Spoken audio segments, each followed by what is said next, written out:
Hi అండి, అందరికీ నమస్కారం. Welcome to our SLVC channel. ఈ రోజైతే మీకు సండే స్పెషల్గా ఇసుక దుందులతో షాలు ఫ్రై అయితే చూపించాలనుకుంటున్నానండి. చాలా తక్కువ టైంలో టేస్టీగా చేసుకునే ప్రాసెస్ చూపిస్తాను మీకు. ముందుగా ఇసుక దుందులు అయితే శుభ్రం చేసి పెట్టుకున్నానండి ఒక గిన్నెలో.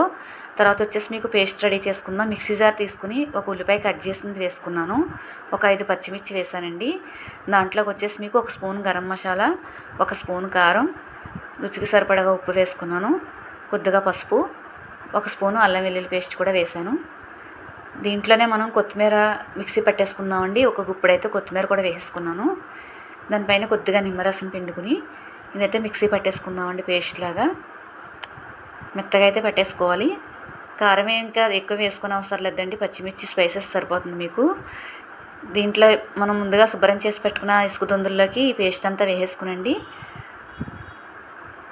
మొత్తం కలిపేసుకోవాలండి చేతితోటి అన్నిటికీ పట్టేలాగా. ఇవి చిన్న చిన్న చేపలే కాబట్టి మనం మధ్యలో కట్ చేయని అవసరం లేదు, పట్టేసుకుంటుందండి. అవన్నీ శుభ్రంగా కలుపుకున్న తర్వాత పైకి కిందకి ఒక అరగంట అయితే మనం నాననివ్వాలండి. ఆ పేస్ట్ పట్టించిన తర్వాత మూత పెట్టేసుకుని పక్కన పెట్టేసుకుందాం. అరగంట తర్వాత మనం ఫ్రై చేసుకోవడానికి స్టవ్ వెలిగించుకుని ఒక పాన్ పెట్టుకుని కొంచెం వెడల్పుగా ఉండేది దాంట్లో మీకు మనం డీప్ ఫ్రై ఏం కాదండి, సరిపడగా ఆయిల్ వేసుకుని కొద్దిగా మనం పాన్ పైన ఎలా వేసుకుంటాం అలా వేసుకుని కర్రీకి కొద్దిగా కరివేపాకు అయితే వేసానండి. ముందు చిటపటలాడిన తర్వాత కరివేపాకు, మనం ముందుగా కలిపి పెట్టుకున్న చేపలను తీసుకొచ్చి పేస్ట్ పట్టించాం కదండి, అది ఒక్కొక్కటిగా ఇలా లైన్గా పేర్చుకుని, ఇవి చాలా డెలికేట్గా ఉంటాయండి చేపలు, వెంటనే విడిపోతాయి. మనం కొంచెం గ్యాప్ ఇచ్చి పెట్టుకున్నా పర్వాలేదు. చూసారు కదా, ఈ విధంగా అన్నీ పేర్చుకునండి. మనం తిప్పుకోవడానికి ఈజీగా ఉండేలాగా వెడల్పుగా ఉన్న పాల్లోనే పెట్టుకోవాలి. ఇవి చిన్న చిన్న చేపలు కదండి, ఇవి విడిపోతాయి గమ్ముని.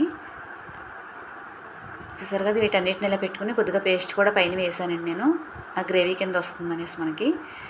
ఇది కొంచెం సేపు మూత పెట్టి ఉంచిన తర్వాత ఒక 5 నిమిషాల తర్వాత మనం కొంచెం టర్న్ చేసుకుంటే జాగ్రత్తగా చేయాలండి, వెంటనే విడిపోతాయి ఇవి.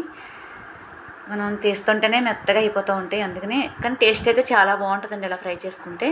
ఇలా నెమ్మదిగా 2 స్పూన్లు కానీ ఒక గరిటె లాంటిది పెట్టుకుని నెమ్మదిగా టర్న్ చేసుకుని లో ఫ్లేమ్లో పెట్టుకుని మళ్ళీ కుక్ చేసుకోవాలండి ఈ విధంగా. చూసారు కదా, మళ్ళీ ఒక 5 నిమిషాలు 10 నిమిషాలు మనం మూత పెట్టుకుని కుక్ చేసుకుంటే మీకు గ్రేవీ కూడా కలర్ చేంజ్ అవుతుంది. అప్పుడు మనం ఫ్రై అయినట్టే తెలుస్తుందండి మనకి, ఫిష్ స్మెల్ కూడా తెలుస్తుంది. చాలా బాగుంటుందండి ఇలా చేసుకుని. ఉత్తిగా కూడా తినేయచ్చు మనం, అన్నంలోకే కాకుండా. టేస్ట్ అయితే చాలా బాగుంటుంది. చూసారు కదా, ఇలా టర్న్ చేసుకోవాలి చాలా స్లోగా. ఇలా మొత్తం అంతా తిప్పుకునండి. ఒకసారి మళ్ళీ ఒక 10 నిమిషాలు అయితే కుక్ చేసుకోవాలి. మనం స్టవ్ ఆఫ్ చేసే ముందు ఒకసారి హైలో పెట్టేసి ఆఫ్ చేసేసుకుంటే మీకు అన్నీ కుక్ అయిపోయి కొద్దిసేపు తర్వాత కొంచెం గట్టిగా అవుతాయండి, మనం తీసుకోవడానికి ఈజీగా ఉంటాయి. అప్పుడు వేడి మీద తీయకుండా కొంచెం చల్లారిన తర్వాత అయితే మనం సర్వ్ చేసుకుంటే చాలా బాగుంటుంది, వచ్చేస్తాయి విడివిడిగా మీకు. చూసారు కదండి, మా ఇసుక దుందులు షాలు ఫ్రై చాలా అంటే చాలా రుచిగా ఉంటుంది. చాలా తక్కువ టైంలో అయిపోతుందండి, ఈజీగా కూడా చేసుకోవచ్చు ప్రాసెస్ అంతా. మీకు మా వీడియో నచ్చింది అనుకుంటున్నానండి మీకు. థ్యాంక్ యూ అండి.